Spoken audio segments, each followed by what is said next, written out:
राष्ट्रीय विद्यालय थांगता स्पर्धेत अजिंक्यपद मिळालेल्या व राष्ट्रीय स्तरावरील स्पर्धेसाठी निवड झालेल्या त्या खेळाडूंचा राष्ट्रविकास सेनेच्या वतीनं सत्कार करणार विवेक कांबळे यांची माहिती आहे। तमदलगे येथील राष्ट्रीय विद्यालयाच्या खेळाडूंनी वर्धा येथील Indian martial arts Thangta association आयोजित राज्यस्तरीय थांगता स्पर्धेत अजिंक्यपद पटकावलंय।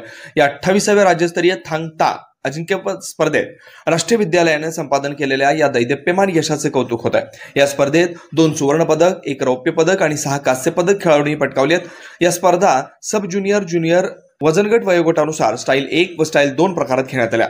थांगता स्पर्धेत अजिंक्य ठरलेले खेळाडू पुढील प्रमाणे: अफरार पटेल, नावेद शेख या दोघांनी सब ज्युनियर व ज्युनियर गटात सुवर्ण पदक, तर शुभम साळुंके याने रौप्य पदक आणि आर्यन गायकवाड, समर्थ गोरे, समर्थ घुनके, अथर्व मिर्जे, अथर्व तोडकर, श्रवण जानकर या खेळाडूंनी कांस्य पदक पटकावले। सुवर्ण पदक प्राप्त खेळाडूंची निवड राष्ट्रीय स्तरावरील स्पर्धेसाठी झाली आहे।